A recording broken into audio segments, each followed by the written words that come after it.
요즘에는 토요일 날 되면, 토요일 날이 아니라 주중에 평균적으로 설교를 한 10편 이상을 준비해서 매주 합니다.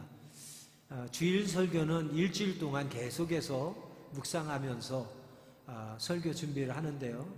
요즘엔 자주 밤에 자다가 주일에 나눌 말씀을 하나님께서 감동을 주셔서 떠오르게 하십니다. 그럼 잠을 자려고 누워있다가 그 말씀을 막 생각하다 보면 혹시 자고 일어나면 잊어버릴까봐 잠시 일어나서 컴퓨터에 가서 메모라도 남겨놔야 되겠다 하고 컴퓨터에 가서 떠오른 말씀을 정리를 합니다. 그러면 간단히 정리로 끝나는 것이 아니라 그 시작이 새벽 기도할 때까지 그냥 쭉 이어져서 설교 한 편을 그냥 그 자리에서 허락해 주시는 그러한 경험들을 자주 하게 됩니다. 요즘에 기도 제목이 참 많이 있습니다. 우리 교회에 많은 분들이 질병으로 기도를 부탁하시고, 또 사업에 어려움이 있어서 또 기도를 부탁하시고, 직장에 또 어려움이 있어서 기도를 부탁하시는 분들이 있고, 가정에 여러 가지 어려움들이 있어서 기도를 부탁하시는 분들이 있습니다. 그분들을 위해서 우리가 새벽마다 또 예배 시간마다 또 무시로 늘 함께 기도하고 있습니다. 감사한 것은 요즘 새벽 재단을 통해서 특별히 기도 제목을 함께 공유하고 기도의 용사들과 함께 힘써서 기도할 때에 하나님께서 응답의 축복들을 허락해 주셔서 참으로 감사하고 있습니다.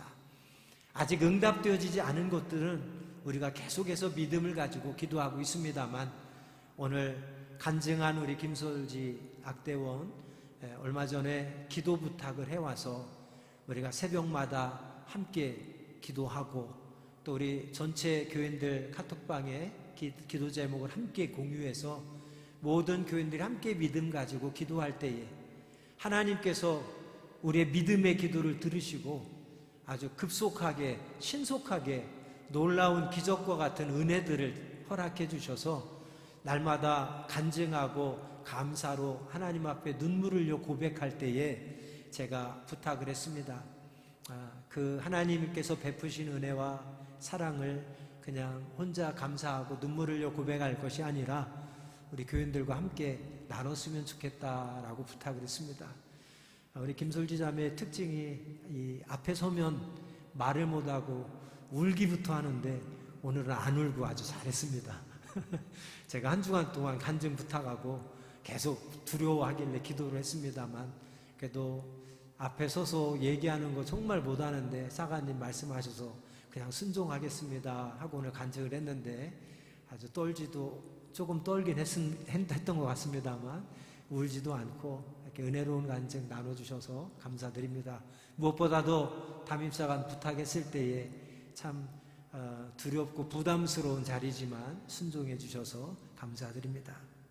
여러분, 옛날이나 오늘이나 여러 가지 문제들 가지고 기도 부탁하는 분들은 참 많이 있습니다.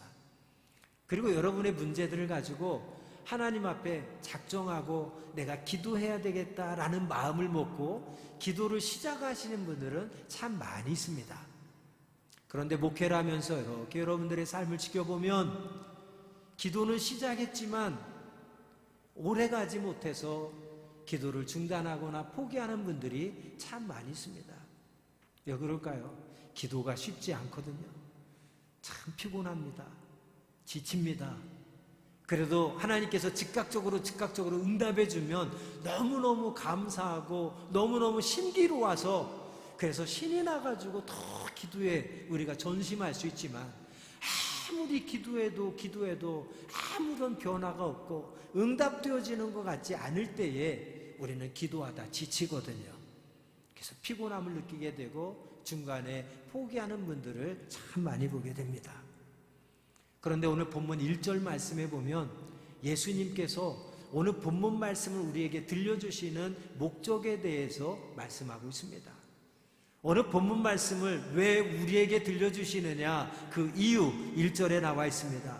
한번 따라하겠습니다. 항상 기도하고 낙심하지 말아라. 할렐루야. 오늘 예수님께서 이 본문의 말씀을 우리에게 비유로 말씀해 주신다라고 하는데, 이 말씀을 우리에게 주신 목적은 오직 한 가지입니다. 모든 일에 낙심하지 말고 항상 기도하라. 이 말씀을 우리에게 들려주시기 위해서 오늘 이야기를 우리에게 전해주고 계십니다. 비유라고 줬습니다. 비유가 무엇입니까? 우리가 쉽게 이해할 수 있도록 예를 들어서 설명하는 거죠. 예수님께서는 예수님이 우리에게 하고자 하는 말씀을 우리가 쉽게 이해할 수 있도록 비유를 들어서 말씀해 주시는데, 그 비유가 오늘 과부와 재판장에 관한 비유의 말씀입니다. 과부는 오늘날도 그렇습니다만 당시에는 너무나도 힘이 없는 사회적인 대표적 약자였습니다. 힘이 없는 여인입니다. 남편이 없어서 자신을 든든하게 지켜줄 사람도 없고 자신을 돌봐줄 사람도 없습니다. 돈도 없습니다. 백도 없습니다. 혼자서 하루하루 살아가는 것 자체만으로도 너무 힘겹고 너무 고단하게 하루하루를 살아가고 있습니다. 그런데 오늘 본문 말씀에 보면 그러한 과부가 거기에다가 원수에 대한 원한까지도 있었다라고 말씀하고 있습니다. 원수에 대한 원한, 그것이 어떤 원한인지 오늘 본문에는 자세하게 설명하고 있지 않습니다만, 아마 모르긴 몰라도 뭔가 억울한 일을 당해서 너무너무 가슴이 아프고 절망하고 서러움 가운데 하루하루 살아갔던 것 같습니다. 지금 그 과부의 그 억울함을 들어주고 그 억울함을 해결해 줄 사람은 아무리 찾아봐도 주변에 한 사람도 없다는 것입니다. 그러나 다행히도 이 과부의 억울함을 들어주고 풀어줄 만한 사람이 딱 한 사람이 있었습니다.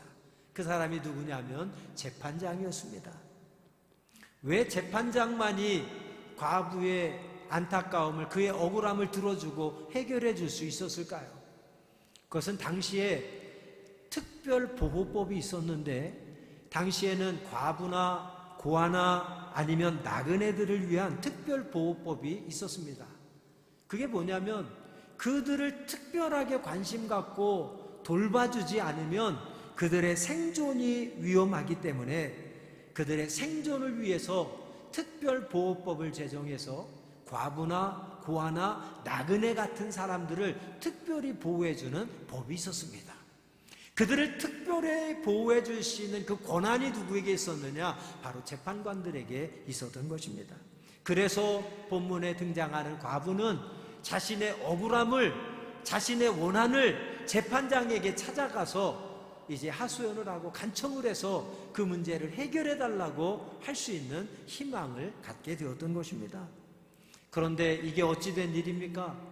과부가 기대했던 그 마지막 희망, 그 재판장만이 자신의 억울함을 풀어줄 수 있는 유일한 희망이었는데, 재판장이 어떤 재판장이라고 본문에 소개되고 있습니까? 2절 말씀해 보니까 그 재판장은 하나님을 두려워하지 않고 사람을 무시하는 재판장이라고 소개하고 있습니다. 아마도 이 과부는 그 재판장이 어떤 재판장인지 소문을 들었을 것입니다. 그리고는 어쩌면 마지막 기대했던, 또 마지막 희망을 가졌던 그 한 줄기 희망마저도 포기하는 그런 상황이 되었을 것입니다. 생각해 보십시오. 자기에게 관심 있는 사람이 아무도 없습니다. 자기를 도와줄 사람도 없습니다. 어딘가 기대고 의지하고 도움을 요청할 데가 없습니다. 오직 재판장 한 사람밖에 없는데 그 사람이 따뜻한 마음을 가진 자라면 좋았을걸. 그 재판장이 긍휼한 마음을 가지고 특별히 나와 같은 사회적인 약자들에 대한 긍휼의 마음이 있는 재판장이었다면 더 기대하고 뭔가 희망을 더 가졌을 텐데, 마지막 희망 하나의 기대밖에 없는 그 재판장은 하나님을 두려워하지 않고 사람을 무시하는 재판장이라고 하니, 여러분, 과부가 그 소식을 들었을 때의 그 심정이 어떻겠습니까? 아마도 대부분의 사람들은 그 소문을 듣고 내가 재판장 찾아가나 마나 어렵겠구나, 내 소원을 들으려고도 하지 않겠구나. 아니, 나를 만나주지도 않을 사람이겠구나 라고 생각하면서 스스로 낙심하고 포기했을 겁니다. 아예 재판장을 찾아갈 생각조차도 못했을 수도 있을 것입니다. 그런데 오늘 본문에 보면 과부는 그 재판장을 찾아갔다라고 그랬습니다. 왜 재판장을 찾아갔습니까? 성경에 보면 왕을 세워야 된다라고 하는 계명은 없습니다. 왕을 세워야 된다 이런 계명은 어디를 찾아봐도 없습니다. 그러나 신명기 16장 18절 말씀을 보면 어느 성읍에서든지 재판관들과 지도자들은 반드시 세워야 되고 또 그들은 백성들을 공의로 재판해야 될 것에 대해서 규정하고 있습니다. 작은 성읍에는 당시에 최소한 3명의 재판관들이 있었습니다. 그리고 큰 성읍일수록 성읍의 크기에 따라서 재판장들이 더 많아졌습니다. 율법에는 재판관들의 자격에 대해서 자세하게 언급하고 있지 않습니다. 그러나 전통에 따르면 재판장들의 자격은 토라에 아주 능통한 자들이어야 됩니다. 그리고 가문이나 가정환경이나 또한 성품도 모든 사람에게 존경받을 만한 훌륭한 사람이어야만 했습니다. 그런 사람들을 재판관으로 세웠습니다. 뿐만 아니라 재판관은 나이가 어려서는 안 됐습니다. 또 반대로 나이가 너무 많아서도 안 됐습니다. 그러나 나이가 적어서도 안 되고 많아서도 안 됐지만 반드시 자녀는 있어야만 했습니다. 재판관은 반드시 자녀가 있는 자들을 재판관으로 세웠습니다. 물론 작은 성읍의 경우에는 그러한 까다로운 자격, 엄격한 자격이 다 적용된 것은 아니었습니다만, 그러나 2가지는 성읍이 작든 성읍이 크든 모든 재판관들이 반드시 갖춰야 될 2가지 자격이 있었는데, 그 자격 첫 번째가 뭐냐면 하나님을 두려워하는 자라야 했습니다. 하나님을 두려워하는 자라야 했는데 오늘 본문 2절에 소개되는 재판장은 어떤 자였습니까? 하나님을 두려워하지 않는 자라고 했으니 얼마나 악한 재판관인지 불의한 재판관인지를 우리가 짐작할 수 있을 것입니다. 그리고 2번째는 하나님의 말씀을 잘 알아야 하는 자입니다. 그래야 하나님의 말씀대로 하나님의 뜻대로 공의롭게 판결해 줄 수 있기 때문이었습니다. 출애굽기 23장 6절부터 8절까지의 말씀을 보면 왜 과부가 재판관을 찾아갔는지 그 이유를 우리가 추측할 수 있습니다. 출애굽기 23장 6절부터 8절까지의 말씀을 보면 재판관은 가난한 사람이든지 부자이든지 어느 한쪽 편을 들어서는 안 됐습니다. 공평하게 재판을 해줘야 됐습니다. 뿐만 아니라 재판관의 눈을 어둡게 만드는 뇌물은 절대 받아서는 안 된다고 말씀하고 있습니다. 그러니까 이 과부가 의지할 곳은 재판관밖에 없었던 거지요. 그래서 재판관을 찾아갔습니다.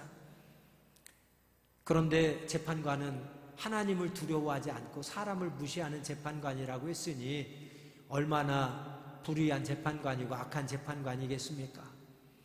이 말을 가지고 어떤 성경학자들은 유대 공동체에서는 절대로 불가능한 일이다. 어떤 재판관이든지 재판관의 가장 중요한 자격은 하나님을 두려워하는 자라야 재판관이 될 수 있는데 하나님을 두려워하지 않는 자가 재판관인 걸 보니까 이 재판관은 유대 공동체에서 세운 재판관이 아니라 로마에 의해서 세워진 재판관이라고 해석하는 견해도 있습니다. 그러나 어떤 해석이 옳든 중요한 것은 무엇입니까? 그 재판관이 불의한 재판관이라 하는 사실이죠.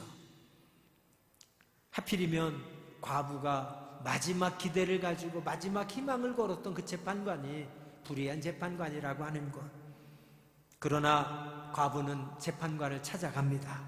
본문 3절 말씀해 보니까 과부가 재판장에게 어떻게 찾아갔습니까? 자주 가서 내 원수에 대한 원한을 풀어달라라고 지금 하소연하고 있습니다. 몇 번이나 찾아갔다고요? 과부가 재판장을 몇 번 찾아갔습니까? 자주 찾아갔습니다. 구체적으로 몇 번인지 그 횟수는 언급하고 있지 않습니다만 3절 말씀에 보면 자주 찾아갔다. 자주 찾아갔다. 그 자주라고 하는 기준이 몇 번 정도 될까요? 알 수 없습니다. 그러나 4절과 5절 말씀에 보면 적어도 우리가 이 정도 되겠구나라는 횟수를 짐작할 수 있습니다. 4절과 5절 말씀 우리 한번 같이 읽어보겠습니다. 시작. 그가 얼마 동안 듣지 아니하다가 후에 속으로 생각하되 내가 하나님을 두려워하지 않고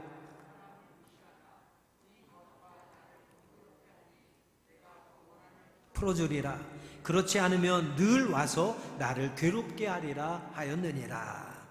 4절에서 재판장은 얼마 동안은 듣지 않았다. 얼마 동안은. 그러니까 아주 여러 번 찾아갔겠죠. 여러 번 찾아가서 내 억울함을 좀 들어주십시오. 내 억울함을 좀 해결해 주십시오. 아무리 얘기해도 재판관은 관심이 없었어요. 듣지 않았습니다. 무시했습니다. 사람을 무시하는 자라고 그랬잖아요. 무시해버렸습니다. 그런데 어느 날 재판장이 생각을 하게 됩니다. 어떤 생각을 합니까? 5절에 보니까 이 과부가 나를 번거롭게 하니, 번거롭게 하니. 그리고 5절 후반절에 보니까 늘 와서 나를 괴롭게 하니, 내가 빨리 저의 억울함을 풀어줘야 되겠구나. 저의 원한을 풀어줘야 되겠구나. 그래야 내가 편해지겠다라는 생각을 갖게 된 거예요. 얼마나 자주 가서 괴롭혔으면, 얼마나 자주 찾아가서 번거롭게 했으면 그 악한 재판장이 그냥 놔두면 계속 나를 괴롭히고 번거롭게 할 테니까 빨리 들어줘야 되겠다는 생각을 갖게 됐습니까? 여러분, 이 말씀을 통해서 하나님께서 우리에게 꼭 하고 싶은 말씀이 있다는 겁니다.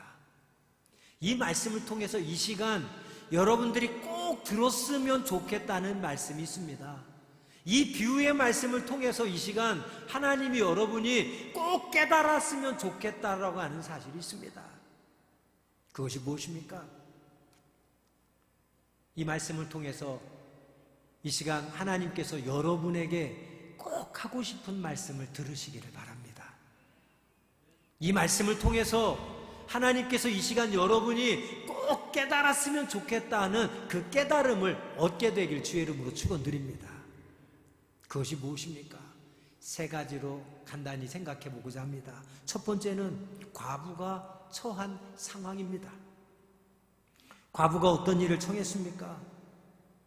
의지할 것 없고 도와줄 사람 없고 정말 하루하루 힘겹고 고단한 삶을 살아가지만 거기에 더해서 원수로부터 어떤 원한까지 갖고 억울함 가운데 너무너무 서럽게 절망적인 삶을 살아가고 있습니다.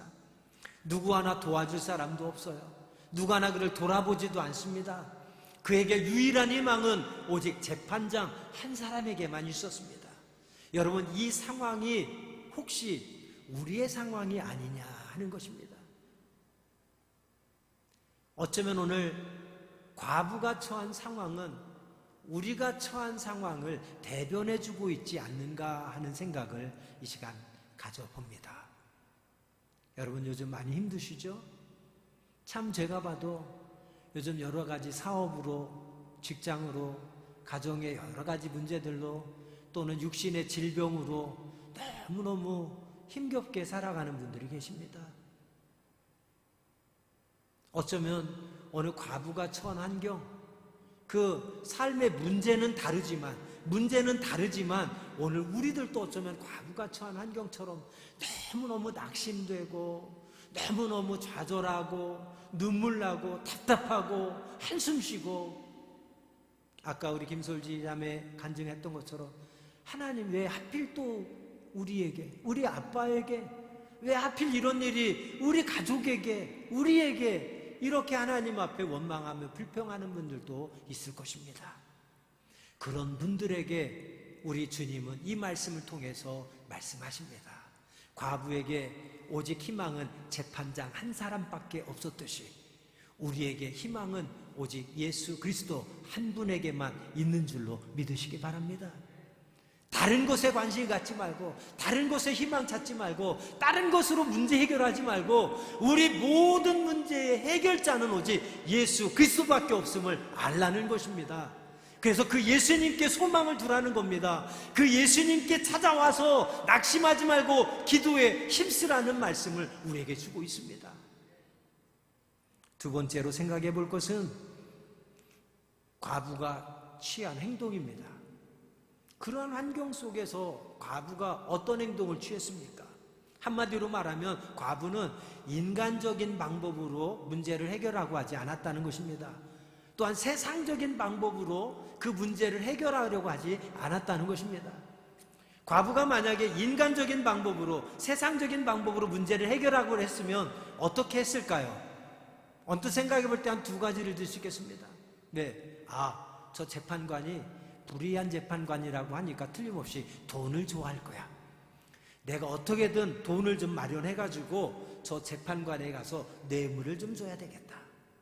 그래서 그 뇌물을 가지고 재판관의 마음을 좀 얻어서 내 문제를 해결해달라고 해야 되겠다. 아마 과부가 인간적으로 세상적인 방법으로 자기의 원한을 해결하려면 그런 생각을 했을 것입니다. 또 하나의 인간적인 방법, 세상적인 방법은 무엇일까요? 인맥을 동원해서 어떻게든지 그 재판장과 친분 있는 사람을 수소문해서 찾아내가지고 그 사람을 통해서 뭔가 청탁을 좀 해서 자신을 좀 도와달라고 아마 그런 방법을 택할지도 몰랐습니다. 여러분, 실제로 많은 사람들이 오늘날 여러 가지 문제들을 당할 때, 문제들을 마주할 때에 보편적으로 해결하는 방법들이 다 그런 방법들 아닙니까? 인간적인 방법으로, 세상적인 방법으로 다 해결하려고 하지 않습니까? 목회를 하면서 제일 안타까운 건 뭐냐면 열심히 예배 나오고 주일마다 열심히 나와서 예배하고 봉사도 열심히 하는데 그러다가 딱 어려운 일이 찾아오면 평소에는 참 믿음이 좋으셨던 분 같은데 조그만 어려운 문제가 딱 생기면 그 좋아 보였던 믿음이 어디로 갔는지 온데간데 없이 사라지는 분들을 보게 됩니다. 그럼 참 물음표, 의아해. 야, 저렇게 믿음이 좋으셨던 것 같은데 믿음이 저렇게 없으셨나라는 생각을 갖습니다. 그런 게 안타깝고요. 또 하나 안타까운 게 뭐냐면 어떤 어려운 문제가 생기면 저한테 연락이 와서 또는 찾아와서 부탁합니다. 사관님, 기도 좀 해주세요. 지금 이러이러한 문제가 있고 이러이러한 어려움이 있는데 기도 좀 해주세요. 여러분, 저희는 교인들의 기도 제목을 부탁받으면 가족들에겐 미안한 이야기입니다만 우리 가족들보다도 더 안타까운 마음으로, 더 간절한 마음으로, 더 정말 애절하게 교인들의 건강을 위해서, 교인들의 문제 해결을 위해서 기도합니다. 정말 힘써서 기도하고 어떤 중대한 산 같아서는 금식까지 하면서 기도하는데 안타까운 것은 담임사관에게, 교인들에게는 기도 부탁해놓고 정작 자신은 기도하지 않는 분들을 볼 때 너무너무 안타까운 거예요. 다시는 기도 부탁해놓고 당신은 기도하지 않으면서 사관님한테만 기도해달라, 교인들한테 기도해달라. 여러분, 물론 하나님은 백부장의 믿음을 보시고 하인의 병도 고쳐주신 분입니다. 그러나 무엇보다 하나님이 원하시는 것은 우리가 하나님을 직접 찾아가 우리의 간절한 마음을 하나님 앞에 아뢰기를 하나님은 원하고 계십니다. 요즘에 여러 가지로 특별히 더 힘든 것 같아요. 그래서 정말 좀 계속해서 기도합니다만 여러분, 정말 기도하면서 눈물 나면서, 정말 너무너무 눈물 나면서 하나님 앞에 부르짖는 기도가 뭔지 아십니까?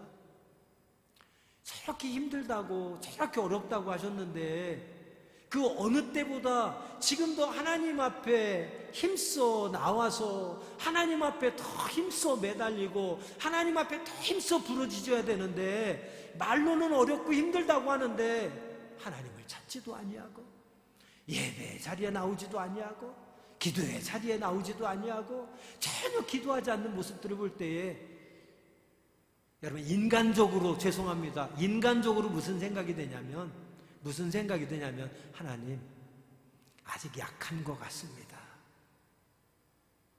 아직 약한 것 같습니다. 정말 힘들다면, 정말 발등에 불이 떨어져가지고 정말 하나님 도와주시지 않으면 절대 안 됩니다라는 아주 간절하고 급박한 마음이 있으면, 그런 상황이면 여러분 그렇게 느긋할 수 있겠습니까?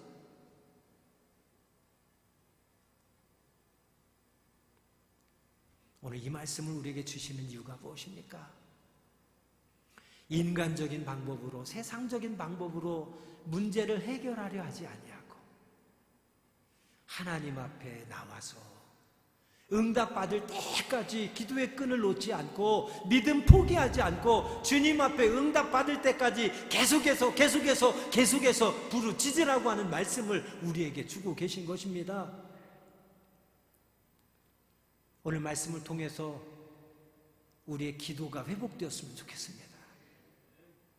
오늘 말씀을 통해서 힘들다고 어렵다고 불평하고 원망만 할 것이 아니라 우리가 하나님을 찾고 간절히 그분께 부르짖으면 우리 하나님께서 들으시고 응답해 주시겠다고 하는 약속의 말씀이 오늘 여러분에게 주시는 말씀으로 믿으시길 바랍니다. 그리고 어떤 문제든 인간적인 방법으로, 세상적인 방법으로 해결하지 말고 주님 앞에 힘써 찾고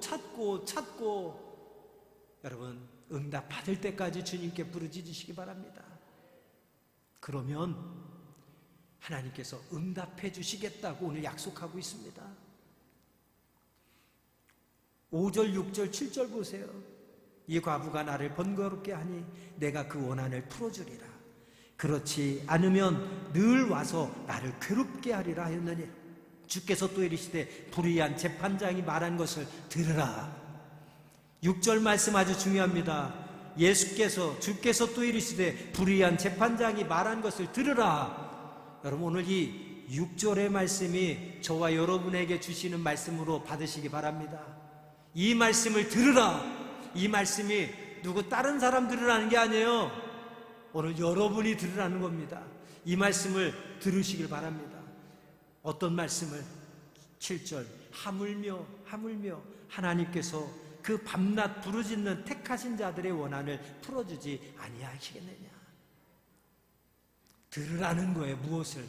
하물며 주님 앞에 나와 밤낮 부르짖는 자의 원한을 주님께서 들어주시지 않겠느냐. 기도하라. 그럼 내가 들어주겠다는 말씀을 우리에게 들려주고 계신 것입니다. 이 말씀을 들으면서 떠오르는 말씀이 마태복음 7장 11절 말씀입니다.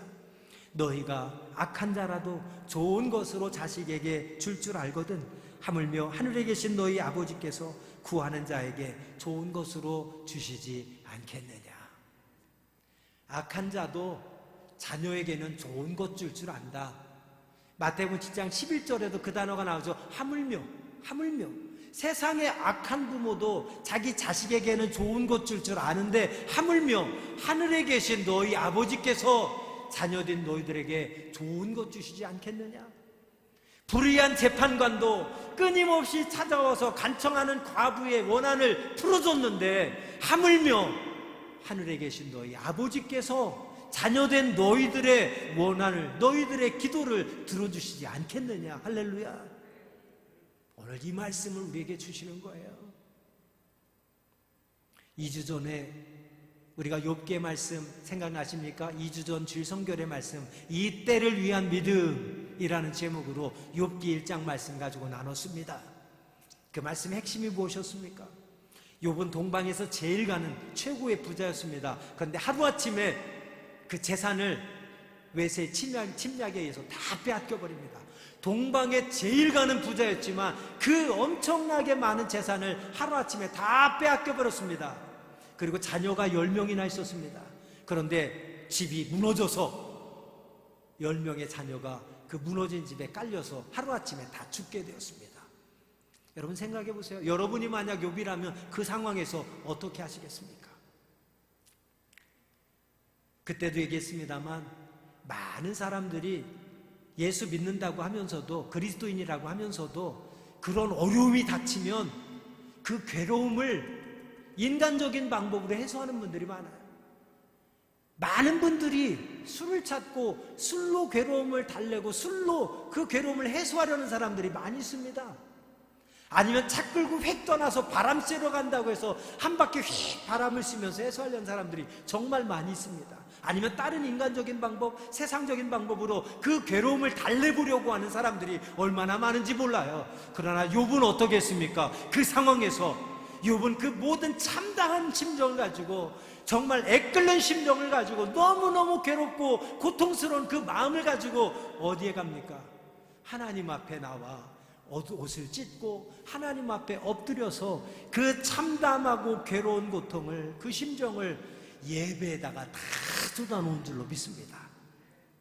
그리고 그 하나님을 향하여 이렇게 고백합니다. 주신 자도 하나님이시고 취하신 분도 하나님이시니 오직 하나님이 영광 받으옵소서. 그러면서 중요한 마지막 말씀이 있죠. 욥이 그 모든 일에, 즉 욥이 그러한 일을 당하고도 욥이 하나님에 대해서 원망하지 않고 하나님을 찬송하였더라. 할렐루야. 여러분, 문제가 생길 때, 답답하고 억울하고 정말 괴롭고 낙심될 일이 생길 때에 여러분 어떻게 문제를 해결하십니까? 우리는 하나님을 믿는 하나님의 자녀로서 인간적인 방법, 세상적인 방법이 아니라 믿음으로 모든 복의 근원이 되시고 모든 문제의 해결자가 되시는 예수 그리스도 앞에 나와 우리의 답답함을 고백하시기를 바랍니다. 여러분의 문제를 하나님 앞에 간절히 아뢰시기를 바랍니다. 그러면 하나님께서 들어주시겠다고. 불의한 재판관도 저렇게 들어주는데 하물며 하나님께서 너희의 기도를 들어주시지 않겠느냐. 할렐루야. 마지막 세 번째로 생각해 볼 것은, 하나님은 오늘 이 시간 어떤 사람을 찾으시냐 하는 것입니다. 하나님이 우리에게 원하시는 것은 무엇이냐 하는 것을 마지막으로 생각해 봅니다. 하나님이 오늘 우리에게 찾고 원하시는 것은 포기하지 않는 믿음의 사람, 문제 있을 때마다 하나님 앞에 나와서 기도하는 기도의 사람을 찾고 계십니다. 바로 여러분 한 분 한 분이 그런 믿음의 사람, 그런 기도의 사람이 되기를 우리 하나님은 기대하시는 줄로 믿습니다. 비록 절망적인 환경에 있지만 낙심하지 아니하고 포기하지 아니하고 문제가 해결될 때까지 하나님 앞에 나와 기도하면 하나님께서 반드시 응답해 주실 것이라는 분명한 믿음을 가지고 기도하는 믿음의 사람, 기도의 사람이 되어 주시기를 주님의 이름으로 부탁드립니다. 8절 마지막 말씀을 보십시오. 인자가 올 때에 세상에서 믿음을 보겠느냐. 언뜻 봐서는 이 말씀을 해석하기가 참 어렵습니다. 인자가 올 때 세상에서 믿음을 보겠느냐.